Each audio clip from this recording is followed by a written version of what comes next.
नमस्कार साथियों, स्वागत है आप सभी का आपके अपने YouTube channel Ram Rajat GS point पर। जैसा कि आपको पता है हमारे चैनल का जो नाम है वो है राम राजत जीएस पॉइंट। अब मैं आपको बता दूं, थोड़ा सा पहला वीडियो है ये हमारा, अगर कोई गलती होती है तो उसको माफ़ कीजिएगा।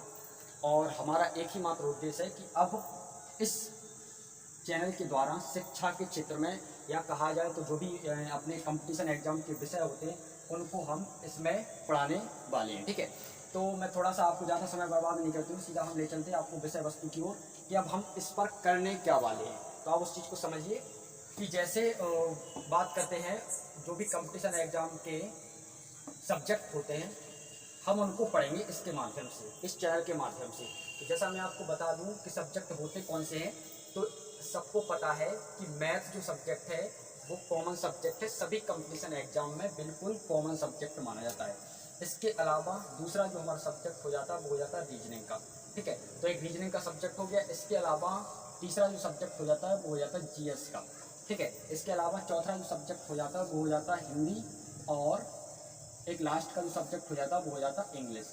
इन 5 विषयों को हम इस चैनल के माध्यम से बहुत अच्छी तरह से पढ़ने वाले हैं। ऐसे पहले आपने कभी नहीं पढ़े होंगे। आज से आप इस चैनल के माध्यम से इन सभी विषयों को बहुत अच्छी तरीके से पढ़ पाएंगे। तो सबसे पहले मैं आपको बता दूं कि जैसा जो हमारा मैथ का जो सब्जेक्ट होता है वो तो मैंने बताया कॉमन होता है। जीएस में जो भी होता है जैसे इंडियन पॉलिटी हो गया, इंडियन इकोनॉमी हो गया, इसके बाद इंडियन हिस्ट्री हो गया, इंडियन हिस्ट्री को लें, और इसके बाद अगर इंडियन ज्योग्राफी लें, तो मतलब ऐसे इसमें ढेर सारे सब्जेक्ट जो आते हैं इनके बारे में भी हम डिटेल से एनालिसिस करेंगे। इसके बाद हिंदी का भी हमारा पूरी तरह से सिलेबस कंप्लीट कराया जाएगा। इसके बाद इंग्लिश को भी पूरी तरह से कंप्लीट कराएंगे, और मैथ और रीजनिंग, मतलब कहा जाए तो अब इस चैनल के माध्यम से शिक्षा के क्षेत्र में क्रांति लाना हमारा एकमात्र उद्देश्य है। इस चैनल के माध्यम से शिक्षा के क्षेत्र में क्रांति लाना। अब चाहे कोई सा भी सब्जेक्ट क्यों ना हो, चाहे मैथ हो, रीजनिंग हो, हिंदी हो या इंग्लिश हो, कोई सा भी सब्जेक्ट हो, सब हम इस चैनल के माध्यम से पढ़ने वाले हैं। और एक और हम आपसे आग्रह कहते हैं कि इस वीडियो को अंत तक देखिएगा, क्योंकि ये हमारा पहला वीडियो है और इसमें हम क्या क्या बताने वाले हैं इसके बारे में भी आप समझिए। ठीक है, तो अब थोड़ा सा आपको ये जो सिलेबस है इसके बारे में हमने आपको डिटेल एक्सपीरियंस कर दिया है। इसके बाद अब हम पढ़ने क्या वाले हैं, तो पढ़ेंगे हम जीएस भी पढ़ेंगे, इसके अलावा करंट अफेयर्स भी पढ़ेंगे, मैथ भी पढ़ेंगे, रीजनिंग भी पढ़ेंगे, साइंस, सब कुछ पढ़ेंगे। ठीक है, तो सबसे पहले आज का जो हमारा विषय रहने वाला है वो मैथ का विषय रहने वाला है। और मैथ में अगर हम पढ़ते हैं तो आज पढ़ेंगे सबसे इंटरेस्टिंग टॉपिक, उसका नाम है यूनिट डिजिट, यानी कि इकाई का अंक निकालना।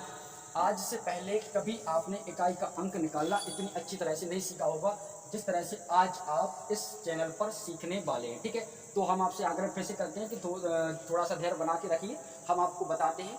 देखिएगा, थोड़ा मिटाने के लिए दीजिएगा।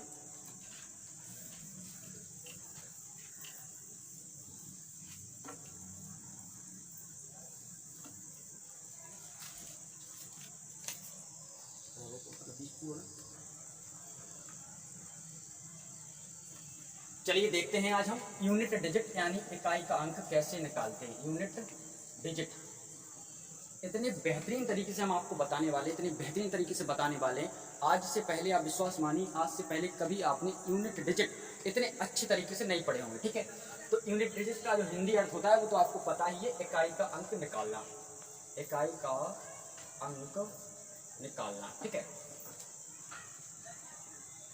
आपसे हम फिर से आग्रह करते हैं कि 2 मिनट धैर्य बना के रखिएगा। ये हमारा पहला वीडियो है, जरूरी थोड़ा सा गलती हो सकती है, लेकिन बेहतरीन तरीके से हम आपको बताने की कोशिश कर रहे हैं। सबसे पहले आपको बता दें, बेसिक कंसेप्ट से आपको बता देते हैं। जो हमारा बेसिक होता है, जैसे इकाई के जो अंक होते हैं वो क्या क्या हो सकते हैं उसको थोड़ा सा बता देते हैं आपको। जैसे 0, 1, 2, 3, 4, 5, 6, 7, 8, 9 और 10। 9 नहीं, यानी 9 ही रहेंगे। ठीक है, तो मतलब कहा जाएगा तो किसी भी संख्या के इकाई के जो अंक होंगे वो या तो 0 होंगे, 1 होंगे, 2 होंगे, 3 होंगे, 4 होंगे, 5 होंगे, 6 होंगे, 7 होंगे, 8 होंगे या 9 होंगे। इनमें से कोई सा ना कोई अंक जरूर किसी न किसी संख्या के इकाई के अंक में होगा, 100% होगा। तो आपको निकालना कैसा है, बस 3 चीजें ऐसी हैं कि जिनको अगर आपने समझ लिया ना तो लाइफ में कभी भी इकाई के अंक से कभी कोई प्रॉब्लम नहीं आएगी, इस चीज की हम गारंटी देते हैं। ठीक है, तो सबसे पहला कंसेप्ट जो हमारा है वो है 0 और 1 और 2 और 0, 1 और 5 और 6 को लेकर, मतलब 0, 1 और 5 और 6 को लेकर, इन 4 अंकों के लेकर हमारा पहला कॉन्सेप्ट रहने वाला है। इसमें हम समझेंगे कि जब भी किसी भी संख्या के इकाई के अंक में 0 आता हो या 1 आता हो या 5 आता हो या 6 आता हो, तो हम क्या करेंगे? तो मतलब कि इसका सीधा सा फॉर्मूला होगा नो चेंज। नो चेंज मतलब जब भी किसी संख्या के इकाई के अंक में अगर 0 आए, 1 आए, 5 आए, 6 आए, तो कुछ भी परिवर्तन नहीं होगा। जैसे एग्जाम्पल के तौर पर मैं आपको बता देता हूं। जैसे एग्जाम्पल लेते हैं हम 656 का पावर 584। अब आप देखिए इसका जो इकाई का अंक है वो क्या है? 6 है। अगर जिस भी संख्या का इकाई का अंक 0, 1, 5, 6 होगा, उसका जो आंसर रहने वाला है वो वही रहेगा अंक, यानी इसका जो आंसर होगा वो 6 होगा। इसमें कोई भी परिवर्तन नहीं होगा। इस चीज के लिए आप बहुत अच्छी तरीके से समझ लीजिए। जैसे इकाई का अंक 0, 1, 5, 6 मिला, तो जो इकाई का अंक है उसका आंसर हमेशा वो ही हो जाएगा। एक और एग्जाम्पल आपको देते हैं। जैसे एग्जाम्पल लेते हैं 245 और इसकी पावर 247। पावर कुछ भी चढ़ा रहे कोई दिक्कत नहीं है, लेकिन हमको देखना है तो सिर्फ इकाई का अंक। अब जब इकाई का अंक आपको दिख रहा है, आप यहाँ इकाई का अंक क्या है? 5 है, तो इसका जो आंसर होगा वो 5 ही होगा। मतलब नो चेंज, मतलब जो इकाई का अंक है वही होगा, लेकिन इकाई के अंक में होना क्या चाहिए? 0, 1, 5 और 6। ठीक है। अब इस दूसरे वाले कॉन्सेप्ट को समझते ही, दूसरा वाला कॉन्सेप्ट जो हमारा है वो रहने वाला है 2, 4 और 8 को लेकर। 2, 4, 8 को लेकर। अब दूसरा जो हमारा कॉन्सेप्ट है वो है 2, 4, 8 को लेकर। मतलब जब भी किसी संख्या के इकाई के अंक में 2 आए या 4 आए या 8 आए, तो हम क्या करेंगे? इसको समझ लीजिए आप। ये थोड़ा टफ है, लेकिन इसको आसान भाषा में आपको हम समझाते हैं कि 2, 4, 8 जब भी किसी संख्या का इकाई का अंक होगा, तो उसकी घात या तो 4 हो या 4 का कोई गुणज, या 4 हो या 4 का कोई भी गुणज, यानी 4 से कटने वाली कोई भी संख्या, तो उसका जो आंसर होगा वो होगा 6। इस चीज को आप समझिए, बहुत बेसिक कॉन्सेप्ट है, समझिए, थोड़ा सा धैर्य बनाइए, समझ में आ जाएगा। ऐसा एग्जाम्पल ले लेते हैं। जैसा एक एग्जाम्पल लेते हैं, यहाँ पे लिखते हैं 42 की पावर 32। अब आप देखिए यहाँ पर जो इकाई का अंक है वो 2 मिल रहा है ना। और हमने कहा कि जब भी घात 4 हो, तो यहाँ पर घात 4 नहीं लिखी, कोई बात नहीं, 4 लिख के देख लेते हैं। जब भी यहाँ पर इकाई का घात उसकी जो इकाई का अंक 2 है और उसकी घात अगर 4 हो या 4 का कोई गुणज हो, यहाँ पर अगर 4 घात है तो सीधा इसका आंसर क्या हो जाएगा? 6 हो जाएगा। बिल्कुल आंखें बंद करके आप लगा दीजिएगा, ठीक है। इसके अलावा उसका कोई गुणज, यानी घात 4 हो या 4 का कोई गुणज, यानी यहाँ पे घात लिखी हो सकती है 32, तो 32 4 से कटने वाली संख्या है, पूरी तरह से कट जाती, 4 8 32, यानी जब पूरी तरह से कट जाए तो भी उसका आंसर कितना होगा? 6 होगा।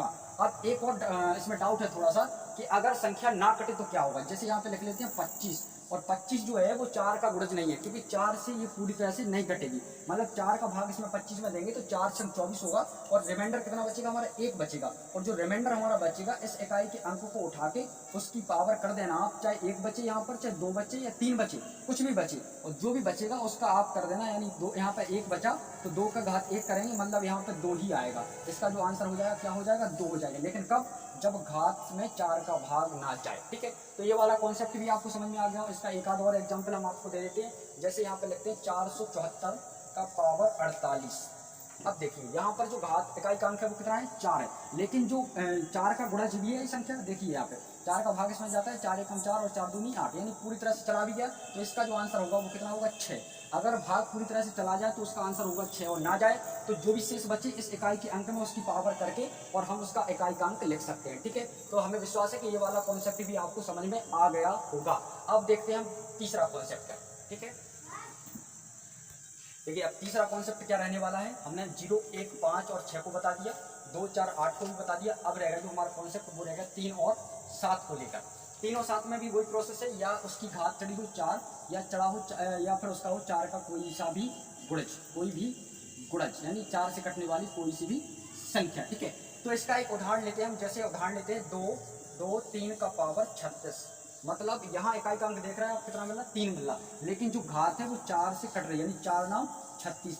जब भी ऐसा हो जाए तो उसका आंसर क्या होगा? 1। यानी जब भी 4 या 4 का कोई गुणज हो, तब इकाई का अंक 3 हो या 7 हो, तो उसका आंसर आप लिख दिया करेंगे 1, यानी इसका आंसर जो हो जाएगा 1। मतलब कब लिखना? जब इकाई का अंक 3 और 7 हो। जब इकाई का अंक 2, 4, 8 हो तो हम लिखते हैं 6, लेकिन जब इकाई का अंक 3 और 7 हो तो हम जब लिखेंगे क्या? 4 या 4 का कोई गुणज होगा तो उसकी जगह लिखेंगे हम 1।